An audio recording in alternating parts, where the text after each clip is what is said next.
Good afternoon students. Start और class थोड़ा current issue था बेटा, नेटवर्क इशू भी था, तो हम क्लास थोड़ा लेट कर रहे हैं, है ना। तो कल ग्लाइकोलाइसिस देखे थे अपन रेस्पिरेशन इन प्लांट चैप्टर में। उसके आगे ग्लाइकोलाइसिस का एंड प्रोडक्ट आपके हाथ में था, that is 2 molecules of pyruvic acid, इसके अलावा 2 एटीपी 2 एनएडीएच आपके हाथ पे मिला था, राइट। उसके आगे हम बढ़ रहे हैं कि पायरुवेट आगे क्या हुआ, क्योंकि अभी कंप्लीट ऑक्सीडेशन नहीं हुआ है ना। It was a partial oxidation कल जो हम देखे थे, है ना, ग्लाइकोलाइसिस में। एंड फूड का जब आप ऑक्सीडेशन कर रहे हो, glucose have 6 carbon and that 6 carbon should be eliminated as a 6 molecules of CO2, then it will be a complete oxidation. Then what is the fate of pyruvate? Pyruvate का क्या होगा, right, उसको हम देखते हैं। तो पायरुवेट आपके पास दो कंडीशन है। If condition is anaerobic, glycolysis itself is anaerobic condition because we do not require oxygen there. उसके बाद भी अगर आपके पास कंडीशन एनारोबिक है, फॉर एग्जांपल लैक्टोबैसिलस बैक्टीरिया में या फिर मसल सेल में, when all the oxygen are already exhausted, है ना, मायोग्लोबिन में जो भी ऑक्सीजन था आपके मसल्स में, after some amount of work that will be exhausted and muscle will get fatigued due to the lactic acid formation, right? And even in the curd forming lactobacillus bacteria, वहां पे भी आपको ये देखने को मिलेगा कि the pyruvate get converted into lactic acid, है ना। So pyruvate get converted into lactic acid। ये कंडीशन आपको देखने को मिलेगा किसमें, लैक्टोबैसिलस और मसल में। और यहाँ पे आपके पास एक NAD प्लस यूज हो जाएगा, NADH2 यूज हो जाएगा और ये बन जाएगा NAD प्लस। तो ग्लाइकोलाइसिस में बेटा जो 2 NADH यूज हुआ था वो यहाँ पे यूज हो जाएगा, वहां पे बना था, यहाँ पे क्या हो जाएगा, खर्च हो जाएगा। क्लियर है। तो अगर एनारोबिक रेस्पिरेशन होता है, so this is for 1 pyruvate molecule. If you see this multiply with 2 pyruvate molecule, there will be formation of 2 lactic acid and 2 NADH2 will be consumed and 2 NADH plus will be formed. तो आपका जो NAD था वो use हो जाता है। Clear है। तो आपको ये भी क्वेश्चन आता है कि under anaerobic condition what is the net gain of oxidation of glucose, है ना। एनारोबिक कंडीशन में नेट गेन क्या होता है ग्लूकोज का ऑक्सीडेशन का। तो आप क्या बताओगे, तो पहले ग्लाइकोलाइसिस वहां आप बताया था कल की 2 एटीपी बन रहा है और क्या बन रहा है, 2 NADH2 बन रहा है। एंड दिस 2 NADH2 अगर कंडीशन एनारोबिक है तो वो NADH2 भी यहां यूज हो जा रहा है। So at the end after complete anaerobic oxidation of the food glucose you will have only 2 molecules of ATP in the hand, right. ये देखा था। उसके बाद अगर आप यीस्ट में देखो तो यीस्ट में आपके पास अल्कोहलिक फर्मेंटेशन होता है, इथेनॉल का फॉर्मेशन होता है ना। तो आपके पास ये पायरुवेट है और पायरुवेट से आपके पास इथेनॉल बनता है। इथेनॉल इज ए C2H5OH, है ना। So it is a 2 carbon molecule and you will get along with this 1 molecule of CO2, है ना। तो ये एक इनकम्प्लीट ऑक्सीडेशन है जहां पे एक CO2 मॉलिक्यूल निकल रहा है, कंप्लीट नहीं है बट एक CO2 निकल रहा है। 3 कार्बन के पायरुवेट थे उससे एक CO2 निकल रहा है, तो इनकम्प्लीट है। And ethanol plus CO2 plus energy, है ना, कुछ एनर्जी निकलेगी और यहाँ पे भी लैक्टिक एसिड के साथ में एनर्जी, ठीक है। और यहाँ पे आपके पास 2 NADH2 यहाँ भी कंज्यूम हो जाएंगे। So this is multiply with 2, you will form get 2 molecules of this and this will be 2 CO2 and energy. तो एनर्जी होता है उसको आप लिख नहीं सकते कि 2 एनर्जी। तो यहाँ पे आपके पास एक NADH2 यूज हो जाएगा और you will get in hand NAD+, है ना। तो 2 NADH2 2 NAD। तो कुल मिला के अगर कंडीशन एनारोबिक है, चाहे वो यीस्ट में है, अल्कोहलिक फर्मेंटेशन हो रहा हो, अल्कोहल का फॉर्मेशन हो रहा हो, 1 मॉलिक्यूल ऑफ CO2 रिलीज हो रहा हो, चाहे वो लैक्टिक एसिड बैक्टीरिया लैक्टोबैसिलस में या फिर मसल में है जहां पे लैक्टिक एसिड बन रहा है कन्वर्ट होके पायरुवेट। ये पायरुवेट अपने यहां कितना कार्बन है, 3 कार्बन है। ये लैक्टिक एसिड भी कितना कार्बन है, 3 कार्बन। तो यहां पे कोई CO2 नहीं निकलता है। क्लियर।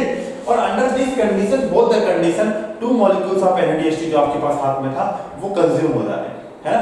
तो आपके पास हाथ में eight the end of complete anaerobic oxidation of glucose you will have only 2 ATP in your hand। Direct question पूछता है NADH2 भी जो बन रहा था ग्लाइकोलाइसिस में वो भी यूज हो जा रहा है, तो हाथ में क्या मिला बोलने से सिर्फ 2 ATP मिलेगा अंडर एनारोबिक कंडीशन, है ना। Anaerobic means in absence of oxygen, in absence of oxygen. और दूसरा भविष्य इसका ये हो सकता है, फेट हो सकता है पाइरुवेट का, कि if oxygen is available then it will be an aerobic respiration, that is in presence of oxygen। क्या हुआ in presence of oxygen, आपके पास ग्लूकोज से 10 स्टेप से पाइरुविक एसिड मिला, कितना मॉलिक्यूल मिला है, 2 मॉलिक्यूल्स ऑफ पाइरुविक एसिड मिला। इन पाइरुविक एसिड को आप क्या करेंगे, ट्रांसपोर्ट कर देंगे कहां पे भैया, माइटोकॉन्ड्रिया। कहां ट्रांसपोर्ट कर देंगे, माइटोकॉन्ड्रिया। और माइटोकॉन्ड्रिया के मैट्रिक्स में या फिर आप यहाँ इनर मेम्ब्रेन स्पेस में एक रिएक्शन होगा, जिस रिएक्शन को हम बोलते हैं लिंक रिएक्शन, है ना। क्या बोलते हैं, लिंक रिएक्शन बोलते हैं। ये जो ग्लूकोज से पाइरुविक एसिड बन रहा है बेटा, ये कहां बन रहा है बोलने से आप बताओगे साइटोप्लाज्म में बन रहा है, सेल के साइटोप्लाज्म में बन रहा है। अब साइटोप्लाज्म से आप कहां जा रहे हो, माइटोकॉन्ड्रिया के मैट्रिक्स में जा रहे हो।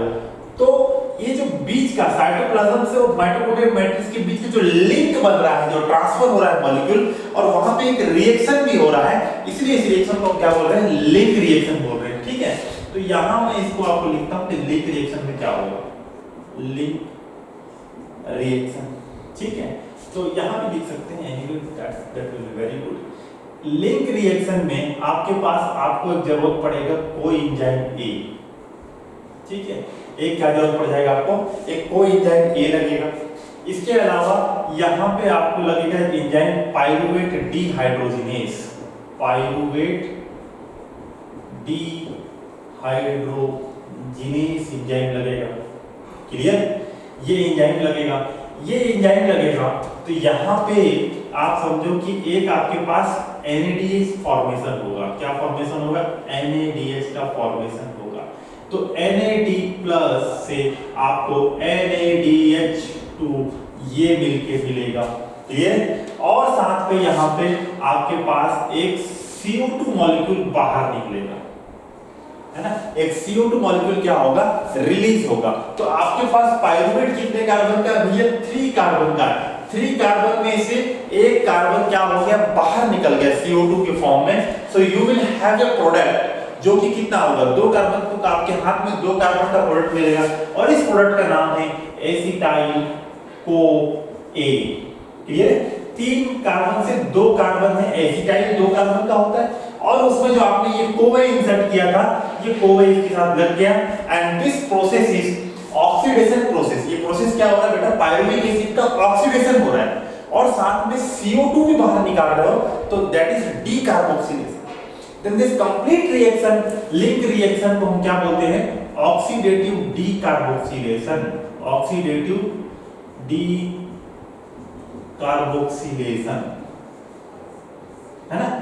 तो ऑक्सीडेशन डीकार्बोक्सिलेशन में आपके पास क्या बनता है, पाइरुवेट के मॉलिक्यूल से क्या बनता है, एसिटाइल कोए बनता है। ठीक है, प्लस आपके पास देखो यहाँ पे आप ये अंदर एरो दिखाओगे, COA कोएंजाइम जा रहा है, ये यहाँ पे आपके पास NAD प्लस से NADH2 बन गया। ठीक है, ये बनेगा, आप याद रखोगे। और एंजाइम आपने कौन सा था, पाइरुवेट डिहाइड्रोजिनेस, पाइरुवेट डिहाइड्रोजिनेस। मैं इसको अलग करके लिख दे रहा हूं बेटा यहाँ, ताकि आपको थोड़ा और क्लियर नोटिस हो। पाइरुवेट डिहाइड्रोजिनेस एंजाइम के कुछ क्या है बेटा, एक और लिख लो यहाँ पे कि CO2 रिलीज होगा। ठीक है, तो आपके हाथ में एक NADH2 आ रहा है, पाइरुवेट डिहाइड्रोजिनेस, CO2 निकल रहा है, और साथ में आपको एसिटाइल कोवे 2 कार्बन का एक मॉलिक्यूल आपके हाथ में आ रहा है। Right, done. पाइरुवेट डिहाइड्रोजिनेस के कुछ कोफैक्टर हैं जो इस रिएक्शन को कंप्लीट करने के लिए जरूरत पड़ते हैं। याद रखोगे आप, TPP, थाइमिन पायरोफॉस्फेट, TPP, है ना। इसके अलावा लिपोइक एसिड, ठीक है, इसके अलावा FAD, फ्लेविक एडेनिन डाइन्यूक्लियोटाइड, और इसके अलावा मैग्नीशियम आयन भी लिख लेना। ये इतने सारे कोफैक्टर इस रिएक्शन को कंप्लीट करने के लिए पाइरुवेट डिहाइड्रोजिनेस एंजाइम को यूज लगता है। और आपको मैं बोला था कल भी कि डिहाइड्रोजिनेस एंजाइम आप सुनोगे तो एक मन में बिल्कुल याद रखना कि NaDH2 बनने वाला है ही, मोस्ट ऑफ द केस में NaDH2 बनता है, कहीं पे कंज्यूम होगा, दैट विल बी रिएक्शन, जिसको आपको अलग से याद रख लेना। अदरवाइज कंसेप्टली आप ले सकते हो कंसेप्चुअली कि पाइरुवेट कोई भी डिहाइड्रोजन एंजाइम दिख रहा है तो NaDH2 बनने वाला है, क्लियर? क्योंकि डिहाइड्रोजनेस एंजाइम बेटा ऑक्सीडेशन रिडक्शन रिएक्शन में इन्वॉल्व होते हैं, है ना? अगर ऑक्सीडेशन हो रहा है तो रिमूवल ऑफ इलेक्ट्रॉन हो रहा होगा, तो यहाँ पाइरुवेट का ऑक्सीडेशन हुआ तो इलेक्ट्रॉन निकला, इलेक्ट्रॉन को लेगा कौन? Na+ लेगा और क्या बन जाएगा? NaDH2 बन जाएगा, क्लियर? तो कुल मिला के ये आपके पास ग्लूकोज से 2 पाइरुविक एसिड मिले थे, तो 2 पाइरुविक एसिड से क्या बनेगा? 2 एसिटाइल CoA बनेगा और 2 एसिटाइल CoA से 2 CO2 निकल गया और 2 Na+ से 2 NaDH2 बन गया। सबको मल्टीप्लाई कर लेना है, क्या? 2 से मल्टीप्लाई कर लेना है, फाइनल, ठीक है, गुड, नाइस, ठीक है। तो आउटकम क्या है लिंक रिएक्शन का? लिंक रिएक्शन का आउटकम, ठीक है, या फिर प्रोडक्ट क्या है? तो प्रोडक्ट आपके पास पहला एसिटाइल CoA, ठीक है, दूसरा आपके पास क्या है?